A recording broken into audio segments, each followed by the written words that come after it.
DCT. Il faut faire le choix d'un compromis entre représentation bien localisée en temps ou bien localisée en fréquence. On est obligé de faire ce compromis.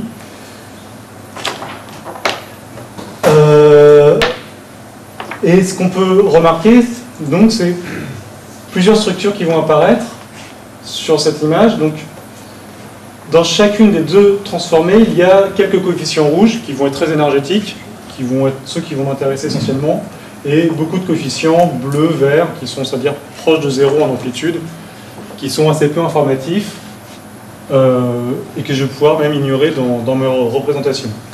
Donc toute la question va être de savoir comment sélectionner les coefficients utiles. Et en plus de ça, on a des structures qui apparaissent, donc soit ce que je vais appeler transitoire en audio, c'est avec le moment où on va attaquer la cloche, où l'énergie va se déployer d'un coup, donc qui est bien localisée en temps, ou alors l'information tonale, où là je vais plutôt avoir l'information fréquentielle, donc vraiment les notes et les différentes harmoniques qui vont se détacher. Donc j'ai deux couches, transitoire, tonale. Chacune des couches va être assez parcimonieuse, c'est-à-dire quelques coefficients en rouge et un grand nombre de coefficients jaune, vert ou bleu, donc proche de 0. Et en plus de ça, au sein de chacune des couches, j'ai aussi des structures qui apparaissent. Donc transitoire, on voit que je couvre à peu près toute la plage de fréquence de manière relativement continue. Et en tonale, on a envie de regrouper les coefficients un petit peu en temps.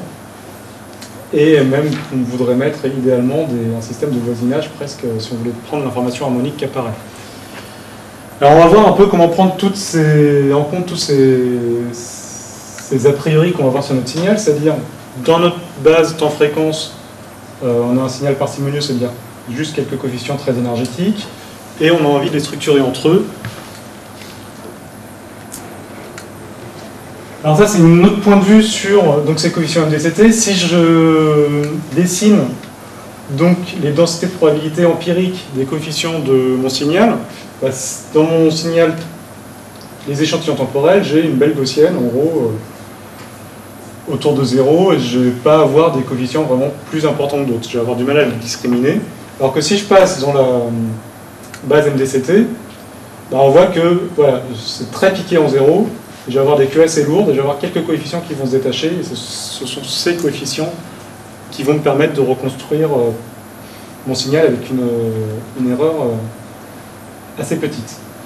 Donc une bonne représentation, ça va concentrer l'information dans quelques coefficients importants, et ces transformations, ça peut être éventuellement Fourier, plutôt Gabor ou transformée de Fourier à fenêtre, c'est la même chose. Gabor, c'est simplement une transformée de Fourier à fenêtre, c'est la version discrète de la transformée de Fourier à fenêtre, avec un choix de discrétisation en temps ou en fréquence. Les MDCT, donc, qui sont ces sortes de Gabor réels, orthogonales, qui sont très utiles. Éventuellement, les ondelettes, assez peu utilisées en audio pour les ondelettes, on va dire les ondelettes orthogonales. Donc je continue sur les densités de probabilité empirique. Ça rejoint ce que je disais sur le transparent avec les deux représentations, c'est que j'ai différents signaux. Donc un signal de castagnette et un signal d'orgue. Donc le signal de castagnette, c'est très percussif, ça sonne très peu, on associe difficilement une note aux castagnettes.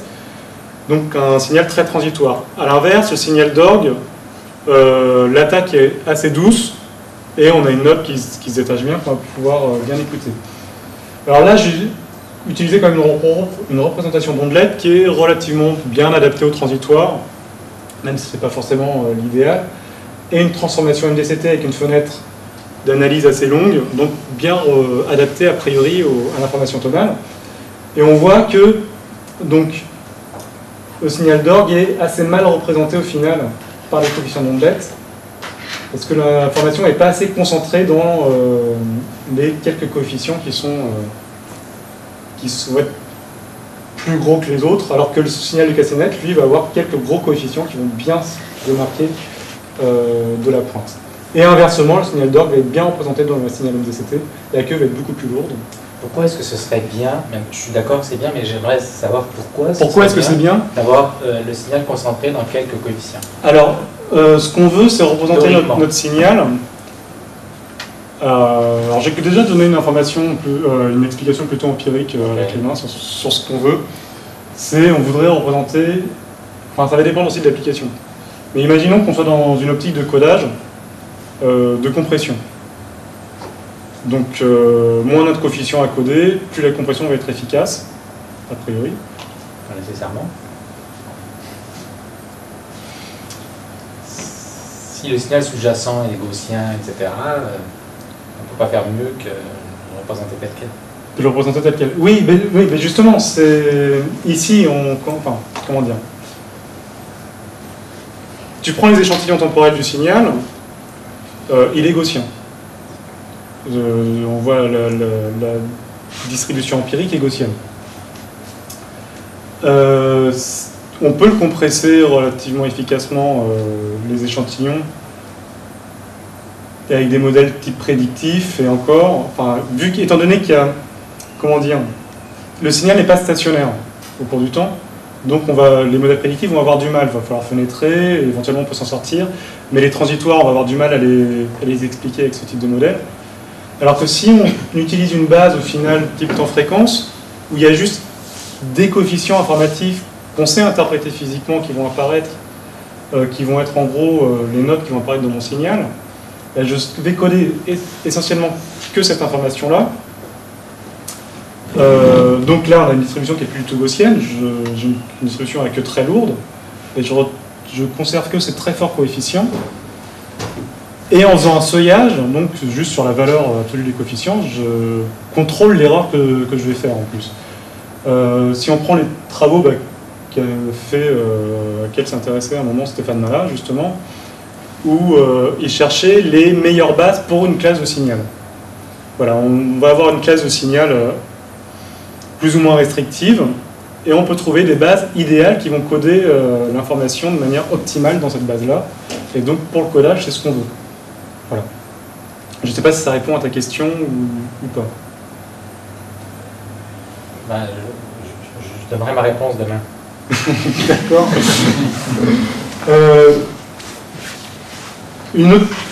Peut-être qu'une réponse viendra plus tard sur une application. En gros, je pense que ça dépend des données, puis qu'on veut trouver quelque chose qui est sous-jacent, intrinsèque dans les données. Ah oui, je dis pas que... Si on peut sortir ce qui est les causes sous-jacentes du signal, évidemment, on gagne.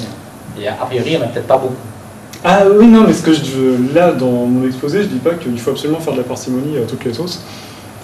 Là, je vais mettre un contre-exemple justement où la parcimonie ne marchait pas du tout, mais j'en toucherai peut-être un mot à la fin. Ça dépend du signal, ça dépend de l'application. Là-dessus, c'est clair. Enfin, par exemple, j'ai travaillé avec quelqu'un sur de l'EEG. Les signes EEG, les gens font ce qu'on appelle, j'en parlerai peut-être dans les transparents d'après, de l'estimation au sens de norme minimale. Ils se sont dit, bah, tiens, on va essayer du L1, ça ne marchait pas. En fait, quand on regarde un signal EEG, c'est normal que ça ne peut pas marcher. La norme L1, dont je vais parler juste après, ne peut pas marcher. Donc je retoucherai un mot à la fin, en espérant que tu penses. Oui.